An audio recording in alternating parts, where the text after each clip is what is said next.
guys, Preacher 357 here, back out here on the range, and the channel has sort of come full circle in a sense, I guess, in that today I have got my Ruger New Blackhawk Convertible 357 and 9mm out, and that is actually the very first gun that I shot when I decided to try out a YouTube channel, I guess you could say, back last year. I had one video I'd posted a while back, several years ago, that I just put up there because I couldn't figure out another way to share something on Facebook, share a video on Facebook at that time.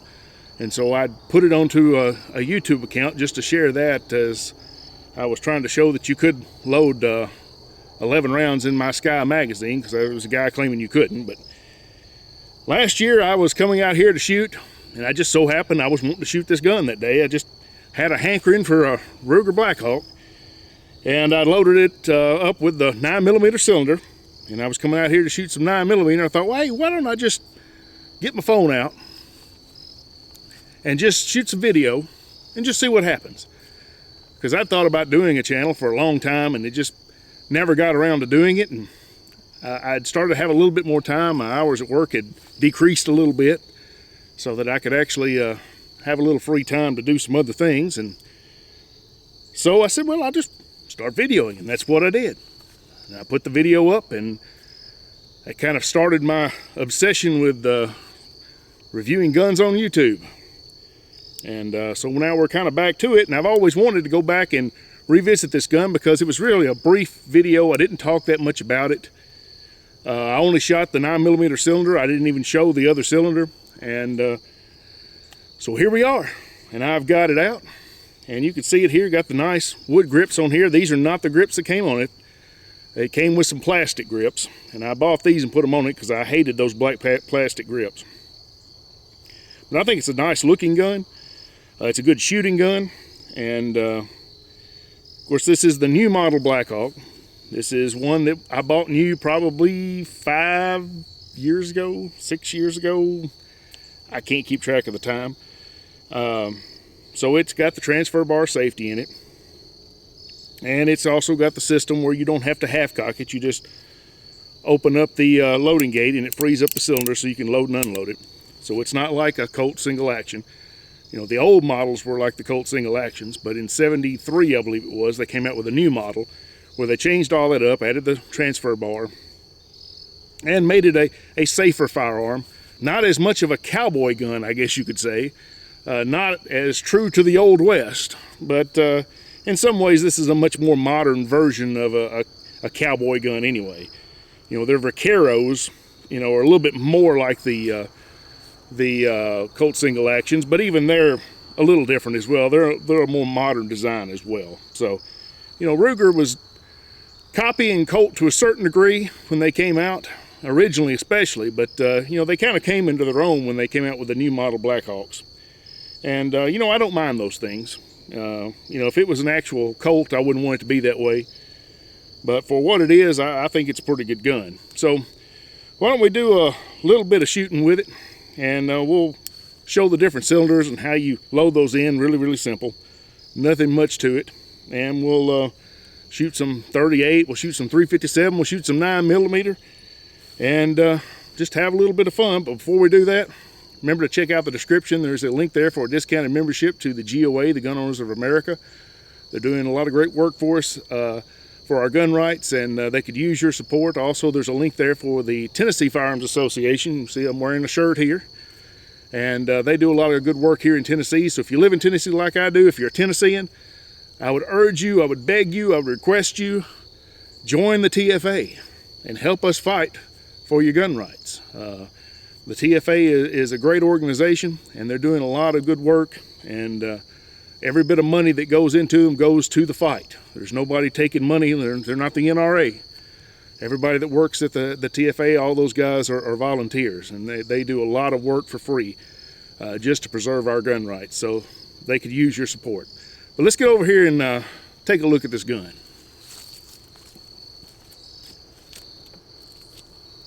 All right, here we've got the Ruger New Blackhawk here. in 357. I've got the 357 and the 38 special cylinder in here. Obviously they're the same cylinder. You can chamber a 38 in a 357. Not the other way around, but you can chamber a 38 in a 357. And that's what we have here. And then I also have the 9mm cylinder that came with this. That's why it's called the convertible, because you can convert it to a 9mm. And it's really simple. All you have to do is you just open up your loading gate and you pull your base pin and it falls out. How easy is that? You just take your other one, make sure your ratchets are to the back there. You stick it in there, you get her lined up, get the base pin all the way in, close her up. Now she's ready to go with 9mm. That's all there is to it. It's as simple as that, guys. As simple as that. It don't get much easier, unless they just made it where you could shoot them in the same cylinder, and I don't see any way they're going to be able to do that in a single action. You know, with a double action, sometimes you can do it with moon clips, but that's not an option here. So I've got the 9mm cylinder in there now, and I did some shooting beforehand because I was pretty sure, and I never actually put it on paper before, the 3 different rounds, but I was pretty sure they had different points of impact, at least by a little bit, which would be expected, but it wasn't much difference. That target, it's all directly high, it looks like, so there was not a lot of difference to the points of impact. So that's surprising, and you know, there's a lot of consistency in this barrel as to where it's shooting these different rounds. Of course, maybe it's just these rounds I have. They're all lead rounds, so maybe that's part of it. You know, if I was shooting jacketed for one of them, maybe that would change something. I don't know.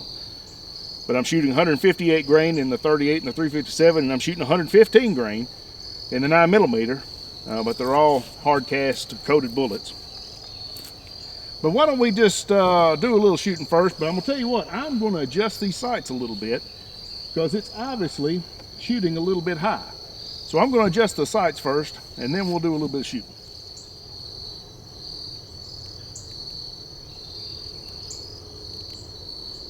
All right, guys, I'm gonna load up some 9mm here. These are my hand loads. As I said, they're 115 grain hard cast coated.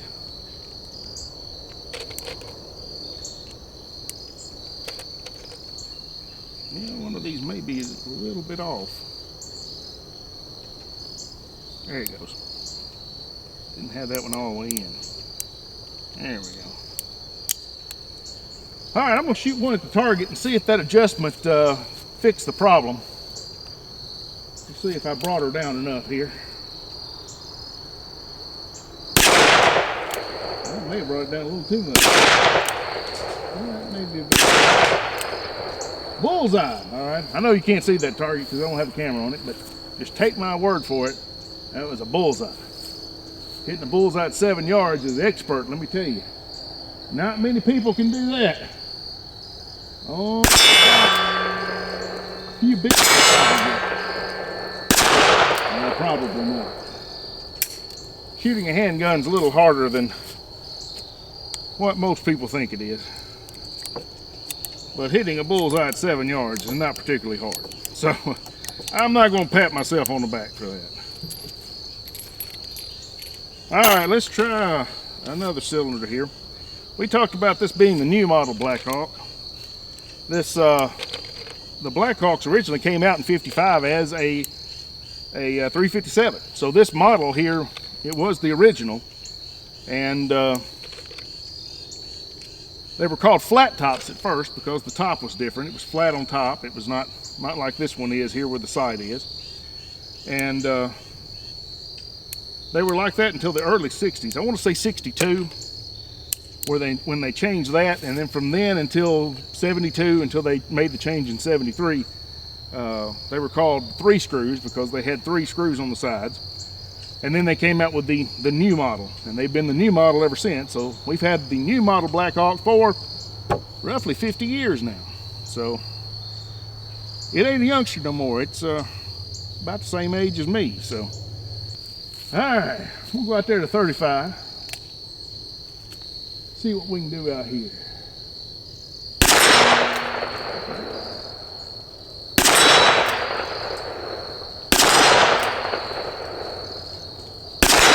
Not too bad. And just I say that a miss. There we go. I tell you what, I came out here shooting yesterday, doing some more testing on some guns that I'm planning on doing some follow-ups with.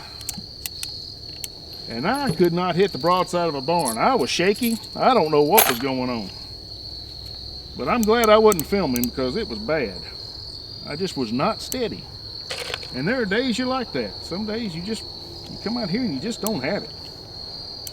And I don't know what the deal was. I just could not seem to find the range with anything I was shooting. And that's frustrating. Still had a good time. Had a few issues though, which we'll talk about when I get around to those guns. Nothing too serious, I don't think, but anyway, let's do a little bit of shooting out here. That sounded like a hit. It kept it low. There we go. Maybe I went to the left on that one, I don't know. Man, I thought I had it sighted in. Cannot see that front sight hardly. It's getting dark so quick. By the time it gets dusk and the light gets good for recording, it gets dark. It happens so quick now as we're getting a little bit further toward the end of the fall. I'm gonna try one more cylinder of these, and then we'll have to switch over to the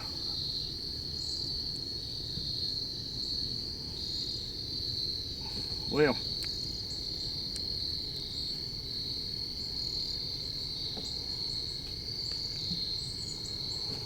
got this thing all bound up now.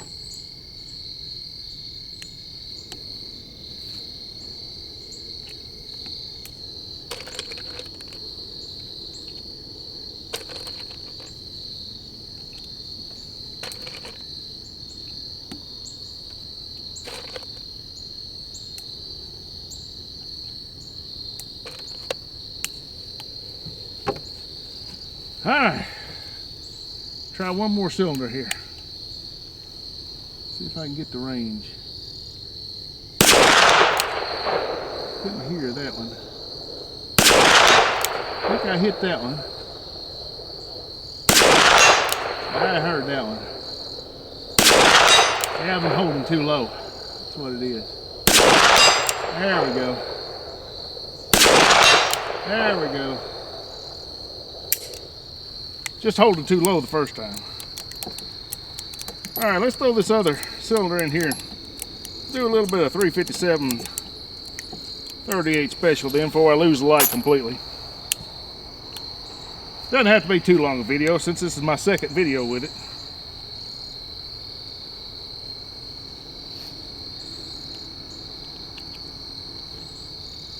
Yeah. Again, I'm stuck. Gouged my finger pretty good there too. I'm bleeding. But that's alright, I'm tough. Blood don't bother me.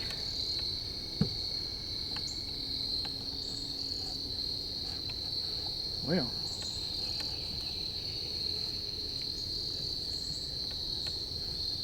I don't know what I have done.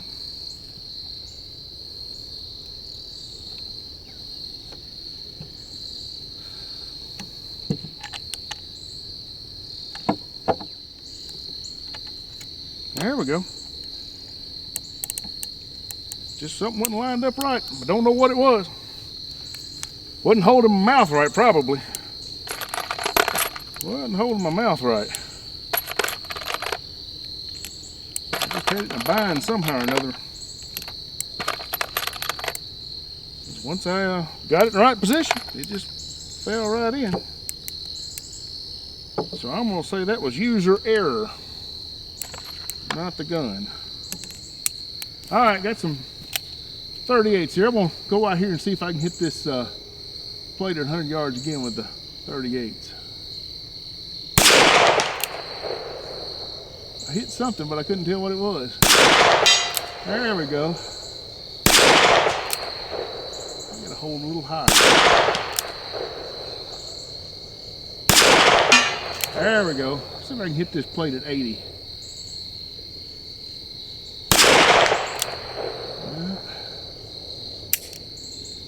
I can just barely see that front sight. Getting dark out here on me. Getting dark.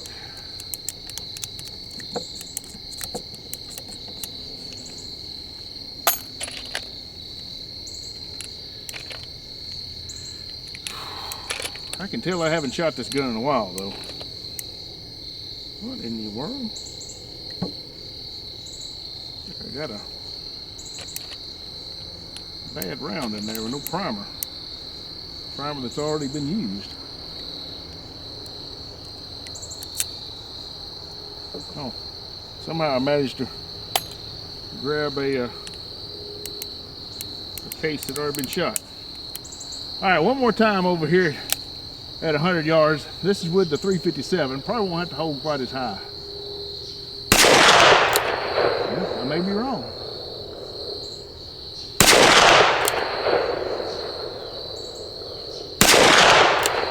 Well, where am I going? There it went. Let's go out here to 80.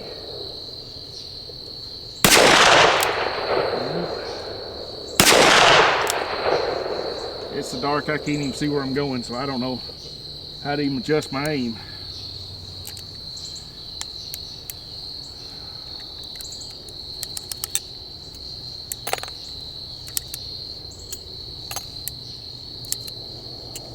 They're sliding out before I can even push them out. Then the ejector rod's not long enough to actually eject them. There we go. Yeah. Ruger Blackhawk. New model Blackhawk. Make sure we put that in there. Because it's not the old model. It's not a 3-screw. It's not a flat top. It's a new model. But it's still pretty nice. Nice looking little gun. Shoots well. It does its part probably better than I do, so. But there she is again. And who knows, I might bring her out on the channel again sometime before you know it. But guys, appreciate you coming out. God bless you. Y'all take care of yourselves. We'll see you next time.